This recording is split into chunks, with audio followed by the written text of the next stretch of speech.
I've sort of been grappling with the earth sharing thing for some time, but I do have some issues with it in terms of it comes back to regulation.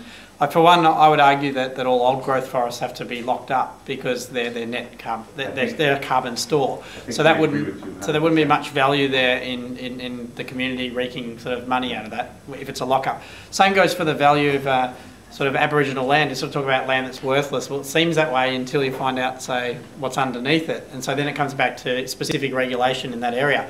So you start to look like a quasi-organised economy, and it sort of then bridges on socialism, which I have no problem with sort of moving that way. But I don't see it as a clear paradigm on offer without the direct interventions here and there, so the distortions. I think that it can't operate without distortions. What do you say to that? No, I think we completely 100% agree with you. Things like it's for people to decide what they think should be sacrosanct, part of the untouchable commons, or shouldn't touch it, and other parts can be used if everyone is compensated. So I completely agree with you. Parks are like that.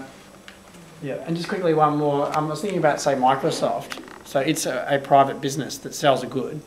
Now that good, in effect, has actually become another kind of land because everyone with the standards lock in.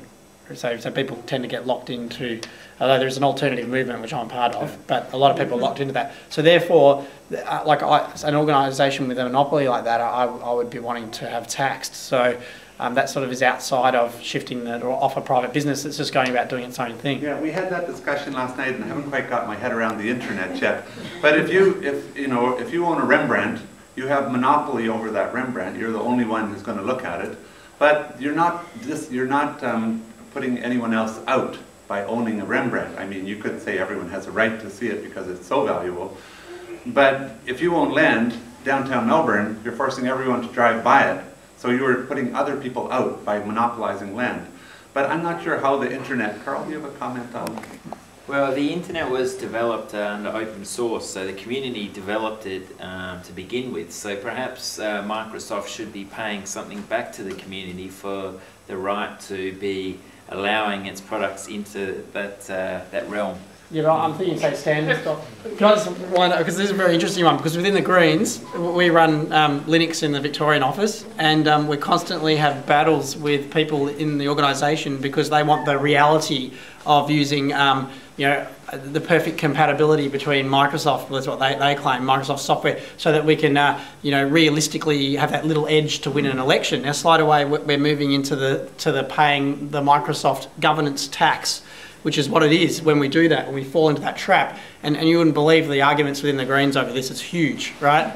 And I find it disgusting personally. So therefore Microsoft has land, The principle is if it's owned by the community, then who has access to it should pay a fee to everyone. A good example that's maybe something like that is the electromagnetic spectrum. It's owned by everyone. So if you have a radio or TV station and you want to use the electromagnetic spectrum to get your message out there, you should pay a fee to everyone. So is the internet the same as the electromagnetic spectrum? Perhaps it is. Community Literacy Council. I find this a really interesting conversation, but my comment would be that it is so difficult for me to understand what you're I can see all your benefits really clear, but I can't see how it can happen. Well, it's already happening in Alaska. Every citizen gets a check once a year from oil royalties for about $1,000. Well, that happens in Aboriginal communities, but it doesn't make it good. Well, in Alaska, it is a good thing because it encourages people to be involved and have a say over their resource. And because oil is part of the finite commons in Alaska, and all citizens are benefiting from the use of the commons. And that's just one example. There's hundreds of examples of how this is already working. And in fact, in Australia now, some land value taxation is already collected. So it's already happening. But it needs to happen an awful lot more if we're ever to get to a just society, in my opinion. Yeah, just to sort of answer that, how can it happen? Well, it's unhappened. In Victoria, we have been untaxing land at a local government level and taxing improvements, buildings, punishing people for working and taking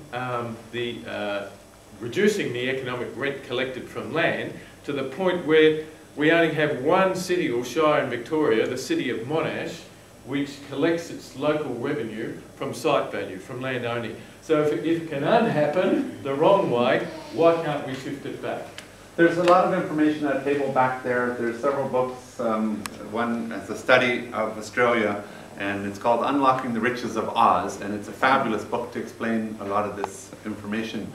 Trent McCarthy, not representing any organisation as such, but I suppose just following on from the point that we've just been going on, which is that whenever we try to have any large-scale change, whether it's an economic reform or a political reform, the forces of resistance come into play, and those forces of resistance, which are landowners at 65%, have the wealth and the political power, I suppose, that those of us that don't have that wealth and political power find it very hard to match that. And although we like to talk about living in a democracy, when it comes to circulating political messages and bringing all the evidence from one side to face up against the other, I find it really hard, and I suppose I'm interested to hear what your thoughts are about how you would go about making the case when you've got such huge economic power against you, because the losers in this situation are the wealthiest people and the wealthiest organisations, both not only in Australia but globally. We live in a global real estate market now. Well, you have to just argument with every ounce of passion and challenge and art you have. I mean, with your own personal credibility, you have to stand up and say every chance you get, we need fairness in society. You reach back through history and through your religion if you're a religious person. And I don't feel good that there's poverty in the world, and I will never feel good until we have equity.